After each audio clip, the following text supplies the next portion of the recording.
Bidang UMKM, pemasaran, dan kerjasama usaha mempersembahkan Pojok Inspirasi UMKM yang akan mengupas tuntas para pelaku bisnis di wilayah Depok yang akan memberikan inspirasi kepada para pelaku UMKM yang berada di wilayah Depok. Assalamualaikum warahmatullahi wabarakatuh. Kembali lagi dengan Pojok Inspirasi UMKM IPMI PD Depok. Kali ini kita akan membahas tentang usaha pempek. Di sebelah saya sudah ada Ibu Sinta Damayanti.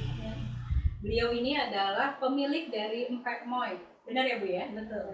Empek Moy ini beralamat di Jalan Impres CC2 nomor 8 Komplek Timah Depok. Jadi beliau ini punya toko online dan website. Jadi setelah pandemi ini, selain toko offline yang berada di Jalan Impres ini, beliau juga punya toko online. Ada di marketplace seperti Tokped, Blibli, dan Shopee itu dengan nama Empek Moy Frozen. Teman-teman juga bisa mengunjungi website dari Empek Moy ini di empekmoy.com atau IG di @empekmoy, FB empekmoy, atau bisa juga melalui Gojek dan Grab dengan nama Empek dan Siomay Empekmoy di Shopee Food dan juga Cifood. Nah, untuk teman-teman yang mau langsung makan di tempat, bisa mengunjungi outletnya Empekmoy di Pesona Square di Food Avenue lantai 2. Untuk mempersingkat waktu kita langsung aja ya, boleh kita ngobrol banyak, sedikit aja sih, sebetulnya nggak banyak banget. Jadi boleh nggak kita dikasih tahu awal mulanya kenapa namanya Empekmoy? Boleh. Ini mungkin saya sharing sedikit ya untuk teman-teman. Awal mulanya sih saya sebenarnya sih nggak kepikiran untuk usaha ya, karena saya awalnya adalah bekerja. Kemudian setelah saya resign, saya coba otak-atik karena saya memang kemampuannya itu di dapur, jadi nggak ada kalian lain. Dan akhirnya menemukan satu resep yang kenapa empek yang saya ambil, padahal saya bukan orang Palembang. Karena menurut saya empek itu bisa difrozenkan. Waktu itu cuma kepikirannya, kenapa kok difrozenkan? Waktu itu nggak kepikiran pandemi ada frozen dari itu, enggak. Cuman waktu itu mikirnya saya tuh nggak bisa masak tiap hari gitu. Kayaknya mending kita nyetok nanti bisa dijual posisi dingin dan sebagainya. Pikiran saya waktu itu. Nah, saya Empekmoy ini nggak langsung Empekmoy, dulunya namanya pempek lejar. Karena memang awalnya saya buat pempek. Pempek itu ya itu tadi, saya tertarik pempek itu pada saat saya pindah dari Jakarta. Dulu saya tinggal di Jakarta, Mbak. Kemudian pindah ke Depok. Saya pas lagi sudah nggak kerja ya. Tapi sebelumnya saya punya usaha juga roti waktu itu di Jakarta. Roti waktu itu sempat berapa ya, hampir 2 tahun sih. Nah, karena kondisi waktu itu terigu naiknya sampai 2 kali lipat dan sebagainya, akhirnya pangsa pasar kami nggak nyampe. Akhirnya saya tutup di Jakarta, saya pindah ke Depok. Kemudian saya jalan-jalan di Jalan Juanda di itu kan ada tiap minggu pagi. Seputar jalan itu tuh banyak somai, bakso gitu. Pempek nggak ada. Kebetulan sebelum saya pindah, saya ikut kursus di Nova, karena kegiatan saya dulu kan belum kenal sama teman-teman UKM ya. Kegiatan saya itu kalau ada kursus di Nova, kursus saya selalu ikut. Ada kumpulan yang ngadain bikin kue, nggak kepikiran kalau ini kepake gitu ya. Akhirnya setelah saya pindah ke Depok, kok kayaknya bagus juga yang pempek, karena di sepanjang Jalan Juanda nggak ada nih yang jual pempek yang minggu pagi ya, Mbak, bukan yang di gerai atau apa. Minggu pagi kan ya udah saya luangkan minggu pagi di sana. Ya udah waktu itu saya coba itu resepnya pempek. Cuma waktu itu bikinnya belum berhasil kan, masih keras lah, masih belum yakin. Nah, kemudian saya ada ajakan di sini di RTM juga nih, namanya Bazar Madinah. Itu itu yang mendirikan Pak Iqbal Muhaimin. Jadi beliau itu ngumpulin teman-teman UKM untuk usaha di sana tanpa memungut biaya. Kemudian berjalannya waktu dari semua usaha, dari makanan juga, dari fashion dan sebagainya ngumpul jadi satu. Tapi di dalam perjalanan waktu yang hidup cuma makanan aja, dan termasuk kita, maksudnya tetap fight di situ ya. Akhirnya beliau membuat satu manajemen untuk bagi hasil di sana. Saya belum punya karyawan waktu itu, bikin sendiri, masak sendiri, jualan sendiri, nunggu dari jam 9 sampai jam 9 malam. Karena kan kita bagi hasil ya, jadi setiap hari harus masuk. Itu berapa lama itu Bu waktu itu? Di Bazar Madinah. Iya, di Bazar Madinah saat itu hampir 2 tahun. 2 tahun. Hampir 2 tahun. Kemudian di sana pergerakannya juga kurang kan, apalagi kita juga pemain baru. Terus kedua Bazar Madinah pun juga manajemennya waktu itu juga kurang untuk maju ya, untuk bisa lebih ini. Akhirnya ada pembangunan mall baru nih di Cimanggis. Mall Cimanggis. Waktu itu kita berapa ya itu teman-teman, yuk kita patungan aja yuk, kita masuk mall. Orang baru mulai usaha masuk mall itu sesuatu gitu. Akhirnya kita datang ke sana nemui manajemennya, waktu itu masih dipegang sama mallnya, mall Cimanggisnya, jadinya depan PAL itu, pasar PAL. Nah kita ketemu sama manajemennya, waktu itu tanya berapa sebulannya. Sebulannya 4 juta sewa kan. Kemudian harus dibayar minimal 6 bulan dan harus ada DP. Waktu itu terutama saya ya, sama sekali nggak ada modal kan. Di Bazar Madinah kita nggak ada, penjualannya tuh kurang gitu loh, 1-2 aja gitu. Akhirnya kita sepakat, saya berdua sama namanya Mimi, saya panggil Mimi ya, dia namanya Bu Rona ya, Bu Rona, tapi saya panggilnya si Mimi. Kita berdua, yuk kita bagi 2 aja. Kita jualan pempek, saya jualan empal gentong, satu Palembang, satu Cirebon, gitu kan. Tapi nggak apa-apa lah, daripada kita nggak bisa masuk mall waktu itu kayak gitu. Kita beranikan diri sewa di situ. Terlalu berani sih menurut saya, karena mallnya baru, belum ada apa-apa. Masih waktu itu cuman ada Hypermart, Matahari belum buka, masih gelap loh. Dan gua lantai aja kan di Cimanggis Square itu. 6 bulan kami di sana, malah rugi.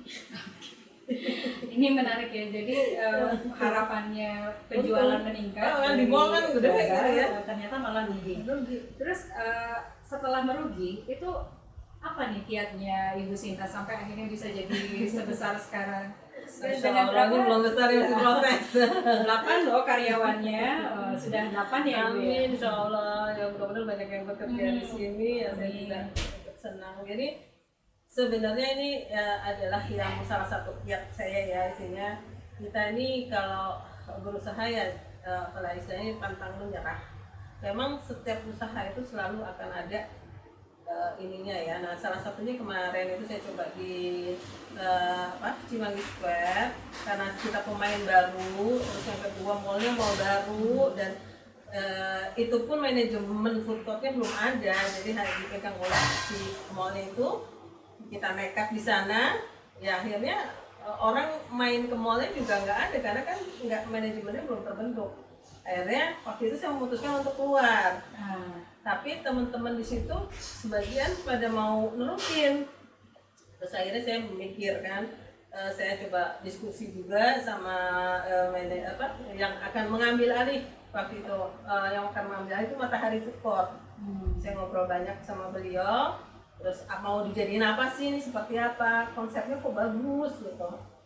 Akhirnya saya kan bener-bener minus ya, pendapatan nggak ada. Akhirnya waktu itu saya konsultasi sama suami, saya tertarik sebenarnya untuk terus karena manajemennya bagus dan memang ahlinya yang megang untuk food court.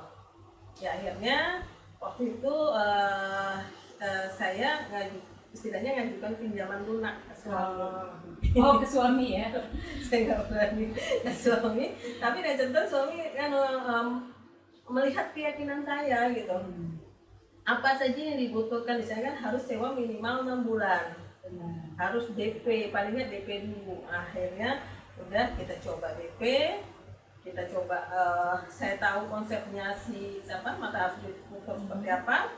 Awal pembukaannya kita gebyarnya seperti apa, akhirnya saya saya butuh sekian untuk namanya DP di sana karena kan perpindahan kan kita harus mulai lagi. Ya Bismillah dengan karyawan satu waktu itu saya di sana, alhamdulillah pembukaannya luar biasa. Dan Masya Allah kan saya ngerjain sendiri ya, itu ngerjainnya dibolak-balik. Kadang saya tinggal, saya ke dapur lagi, bikin lagi ke sana, saya masih pakai motor waktu itu, bolak-balik sampai 4 kali. Itu saya perjuangan saya waktu itu bener-bener antara capek nggak dirasain karena seneng, tadinya jualan nggak laku, Jadi laku. ini kok Dengan orang lancar. datang terus sampai ada ditolak berapa kayak gitu. Nah itu dari situ alhamdulillah saya pelan-pelan punya pelanggan. Nah dari pelanggan situ karena saya mulai yakin bahwa saya bisa. Nah terus ada waktu itu ada yang nawarin dari food court Ramat Jati, waktu itu makan di tempat kami, dia nawarin dengan konsep yang bagus dalam menurut saya waktu itu karena nggak terlalu mahal kan, karena memang Ramat Jati itu kan posisinya juga mall yang tadinya Ramat Jati Indah dulu kan zaman-zaman kita muda dulu kan dia itu, terus sekarang mulai turun. Nah tapi akhirnya saya nggak apa-apa masuk food courtnya dia. Ya di sana proses juga karena mungkin mallnya juga sudah mulai ini nggak terlalu laku, saya di sana 1,5 tahunan lah kalau nggak salah. Akhirnya saya pindah ke Detos. Detos di sana pun di Detos kayaknya juga bukan rezeki saya, dalam arti operasional jalan, ada pembelian, cuman saya mikirnya gini, orang itu nge-mallnya biasanya ke Margo. Iya. Kalau ke Detos itu cuma numpang lewat gitu. Dan menurut saya menu saya di sana saya nggak tahu sih apakah masuk atau enggak. Kami di sana pun juga kurang terlalu Daya belinya mungkin. kurang terlalu greget lah ya. Akhirnya ya sudah, kebetulan ada pembangunan mall di mana? Pesona. Saya coba ke sana, saya tanya-tanya. Ya udah, saya akhirnya berkesimpulan gini, saya pengen naik kelas. Oke. Pengen naik kelas, saya tahu biaya semuanya itu lebih tinggi. Lebih tingginya tuh nggak cuma 2 kali ya dari yang mall-mall saya sebelumnya. Tapi saya punya keyakinan sepertinya saya bisa gitu. Karena nggak tahu, waktu saya kecil saya bilang kayak gitu. Terus yang kedua, saya punya pelanggan gitu. Dari situ saya percaya diri. Bismillah deh. Dan akhirnya saya tutup saya tutup Cimanggis dan ke Detos. Karena apa? Beda kelas kan Mbak. Kalau misalnya, karena pernah kejadian sebelum saya tutup ke Detos, saya tutup duluan. Baru Cimanggis kan. Nah, di Cimanggis masih buka, di Pesona baru buka. Pelanggan saya yang di Cimanggis datang makan ke Pesona, harganya beda, komplain. Nah, saya juga ngerasa bahwa kita kalau memang mau naik kelas ya sudah, kita satu kelas aja yang kita ambil gitu, pangsa pasarnya lah ya. Nah itu kita ambil itu, saya tutup. Ya berjalannya waktu 1 tahun di sana, alhamdulillah. Dalam arti saya Tahun berapa Ibu di Pesona? Pesona 2 tahun yang lalu, 2019 ya? 2018 ya. Nah itu alhamdulillah ininya bagus, pelanggan lumayan banyak, dan saya nggak mikirin online dan sebagainya karena memang saya kan orang lama ya Mbak, kalau mau lihat IG apa kan cuma Facebookan aja di saya.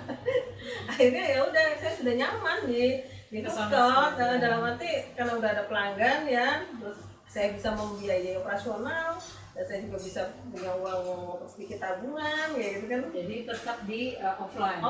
Jadi ini mulai online ini boleh dibilang setelah pandemi.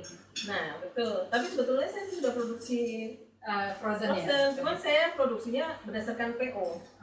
Jadi kalau ada yang mau saya bikinin, atau enggak penawaran terdekat ya gitu aja. Kalau enggak kita bikinin, dan saya enggak freezer juga tidak menyediakan untuk ini. Kalau ini ya, boleh kita lihat produknya. Tak kenal maka tak sayang. Ibu Sinta boleh nggak kita dikenalkan dengan produk-produknya yang jadi andalannya di Pemkot ini? Kan sudah kita lihat nih ada beberapa. Awalnya kan memang usaha saya itu di pempek ya. Ini ya. Pempek. Ada beberapa sih, di sini ada kapal selam, Ada kapal selam. ada lenjer, ada bebek campur. Yang campur yang kecil ini ya. Besar Oh, juga ada. yang besar Ini juga ada. sebenarnya saya ada dua ukuran. Apa sih bedanya yang besar sama yang kecil ini? Ini di ini ya di ukuran ya, dalam arti ini saya namakan personal pack. Kalau ini family.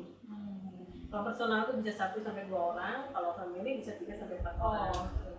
Jadi kalau mau buat kumpul-kumpul, ini ada yang ukuran family-nya nih. Lebih hemat sepertinya. Jadi kan gitu. Selain pempek, Awalnya saya pempek ya Mbak ya. Pempek dengan ikan tenggiri saya coba bikin, kemudian saya berpikir kalau olahan ikan itu sebenarnya kan bukan pempek aja deh ya. Nah dulu saya tertarik di olahan ikan itu karena saya pingin ikan itu bisa dimakan enak. Dulu saya kecilnya nggak suka ikan ikan. naik kelas. Dulu saya kecilnya nggak suka ikan. Kemudian karena saya punya temen yang selalu juara umum dan saya selalu main di rumahnya, tuh selalu disiapin mamanya ikan, walaupun ikan cuek sekalipun, dia tuh pintar luar biasa. Dari situ saya tertarik, wah. Lalu akhirnya saya di situ mulai mencoba makan ikan kan, dan akhirnya saya suka.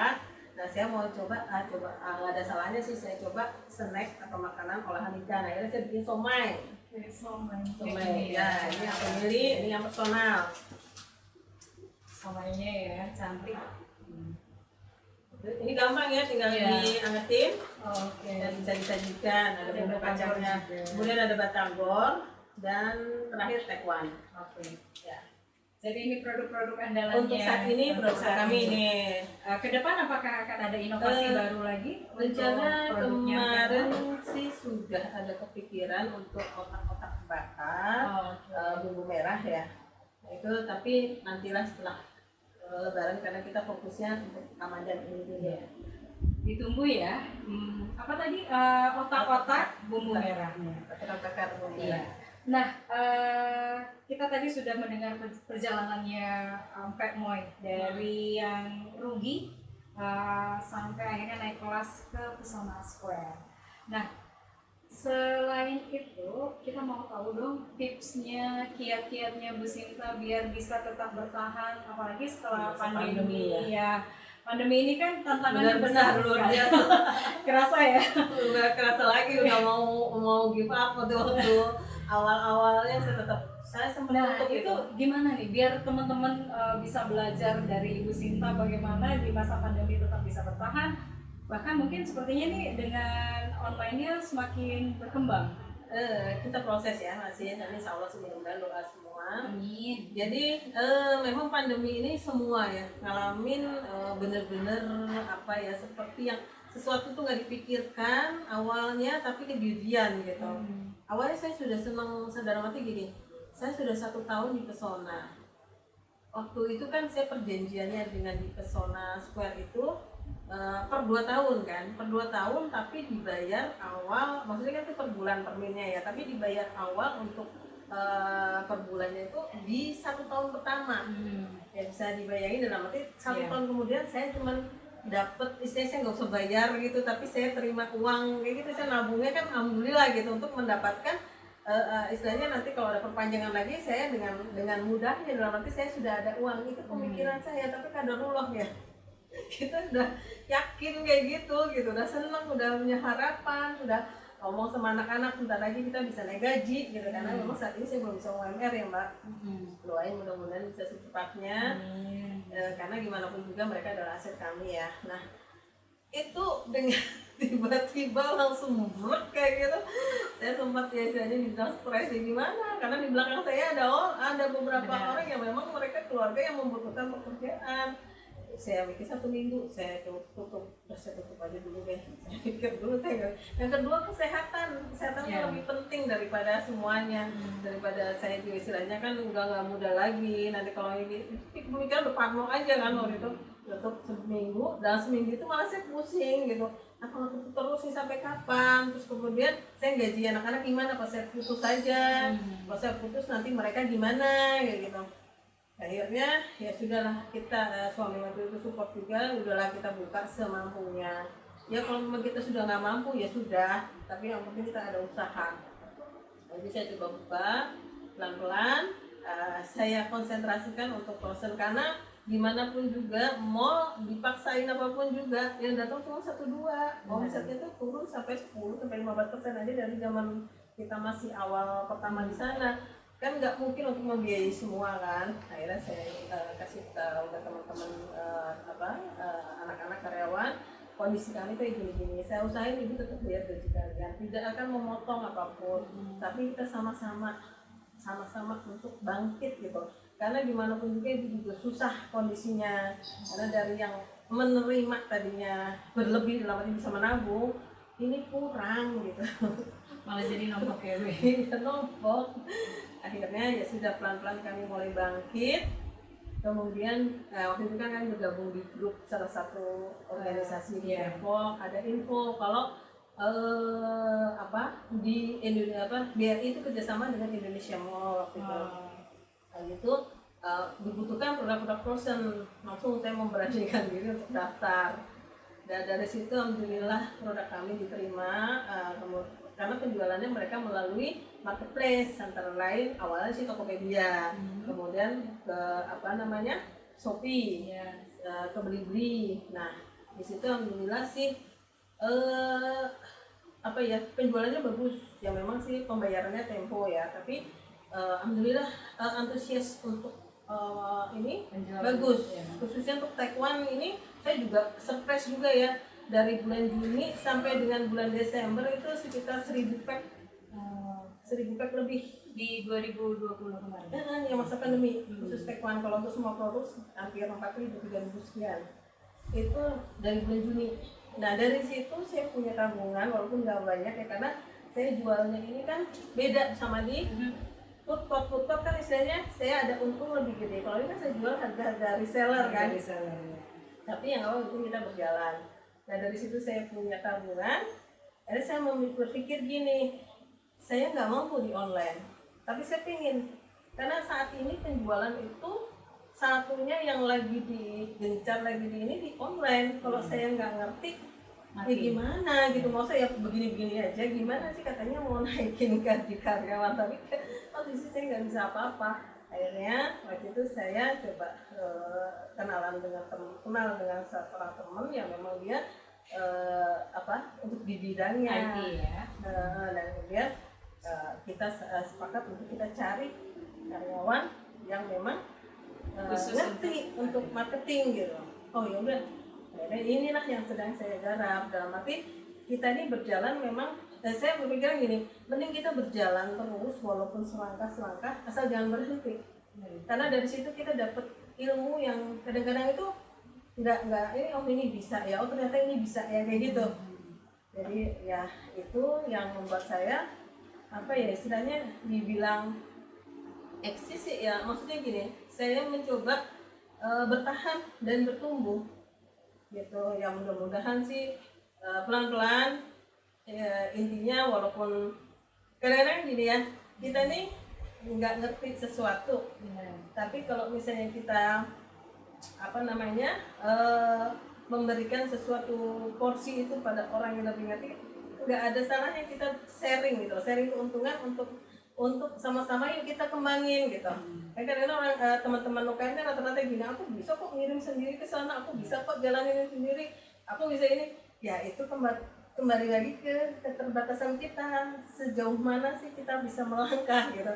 Ada kata kita bisa sharing ke maksudnya menggaji orang kayak gitu kan bisa lebih luas kayak gitu.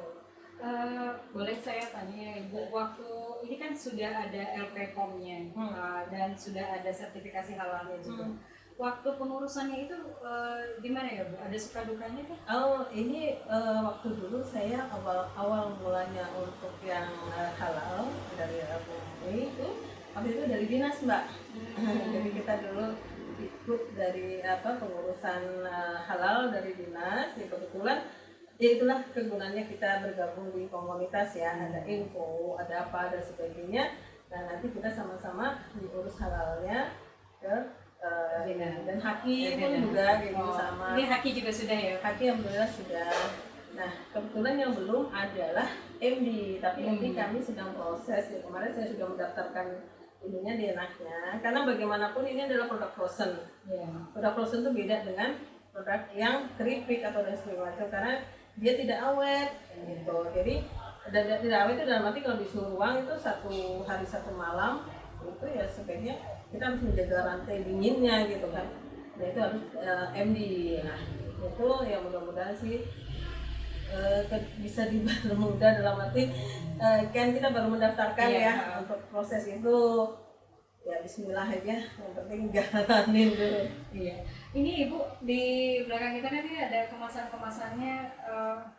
Ini udah kemasan untuk benar-benar cold chain sekali ya, karena memang kalau makanan frozen dingin dimasukin sini, ini bisa awet berapa lama ya? Oh, ini awet satu hari 1 malam, 1 hari 1 malam.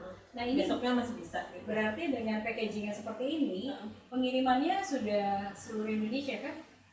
Kita kebetulan pengirimannya yang ada kayak JNE, terus Paxel yang mempunyai fasilitas 1 hari 1 malam. Karena bagaimanapun juga saya sebagai produsen menjaga rantai dingin makanan kami. Nah, kalau pengirimannya hanya 1, 2 atau beberapa biji itu istilahnya mereka saling mendinginkannya kan nggak terlalu lama. Kecuali kalau kita kirim dalam satu styrofoam besar itu bisa 2 hari, 3 hari itu bisa sampai sana masih dingin kan, mereka saling mendinginkan dan ditempatkan di dalam styrofoam kan. Nah kalau ini posisinya kan kita harus keluar kota, jadi saya melihat daerah-daerah itu yang punya paksel atau apa yang bisa terjangkau gitu. Nah itu bisa kita kirimkan, antara lain Jawa Tengah ya, bisa Jawa Barat, terus Jawa Timur, itu Jabodetabek.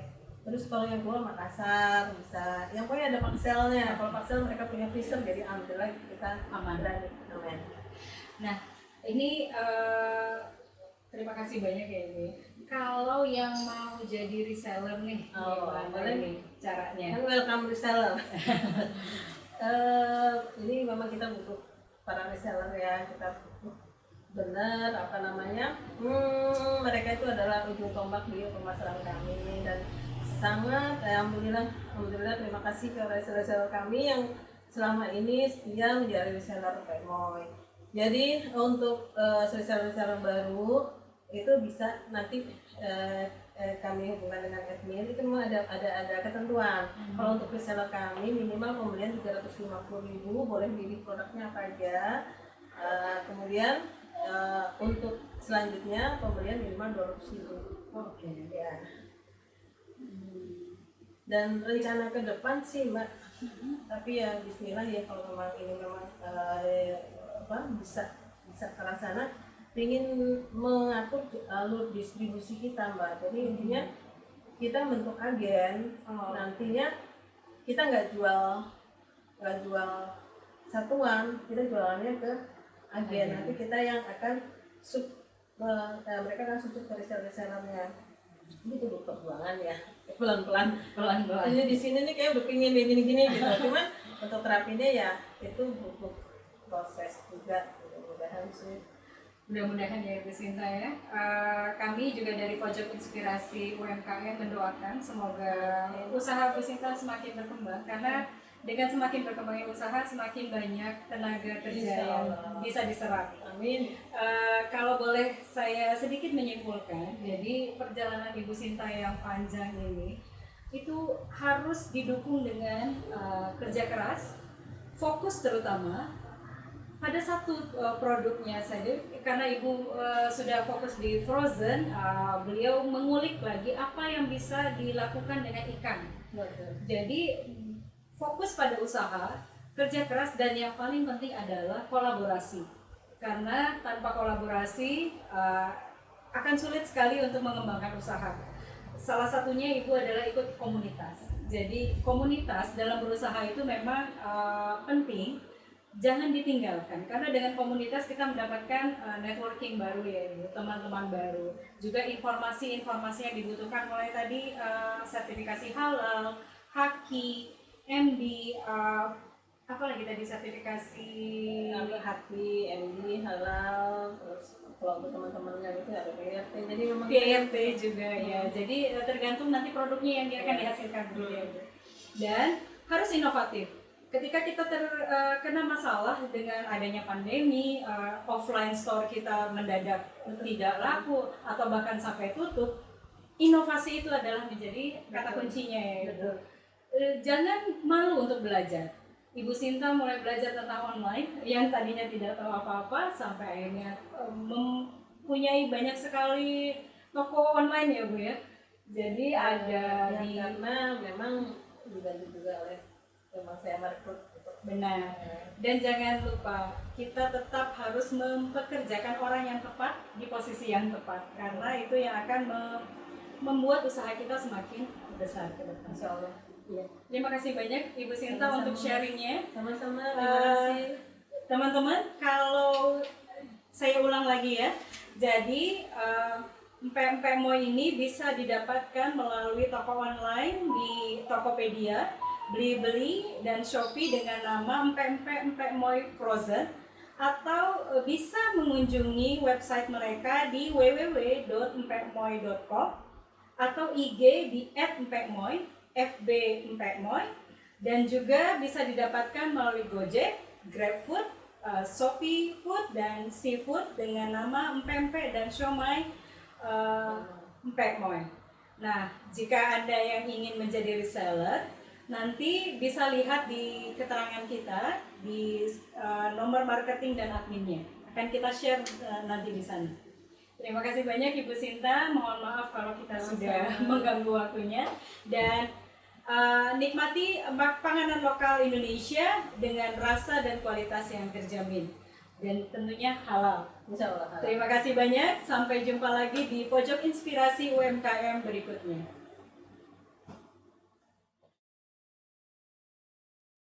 Ya, ini tempat kami produksi.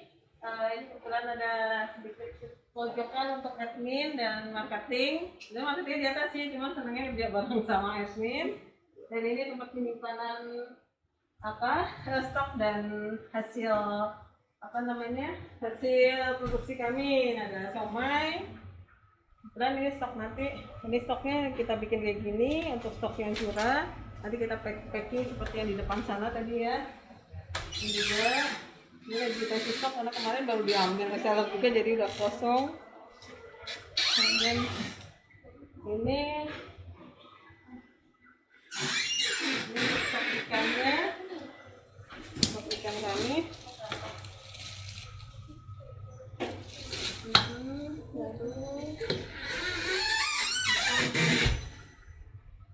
Ini dapurnya produksi. Hari ini kami produksi kulit. Tempe kulit lagi digoreng.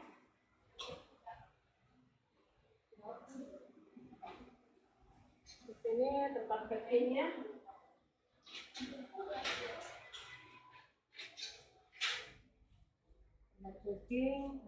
Untuk packing ini ya memang kondisinya memang belum dibenahi karena kondisi dari sebelum pandemi ke pandemi yang dari offline sekarang ke frozen, jadi pelan-pelan nanti kita perbaikin. Dan saat ini kami juga sudah mendaftarkan di platform untuk kita dibina ya, mudah-mudahan dimudahkan untuk semuanya.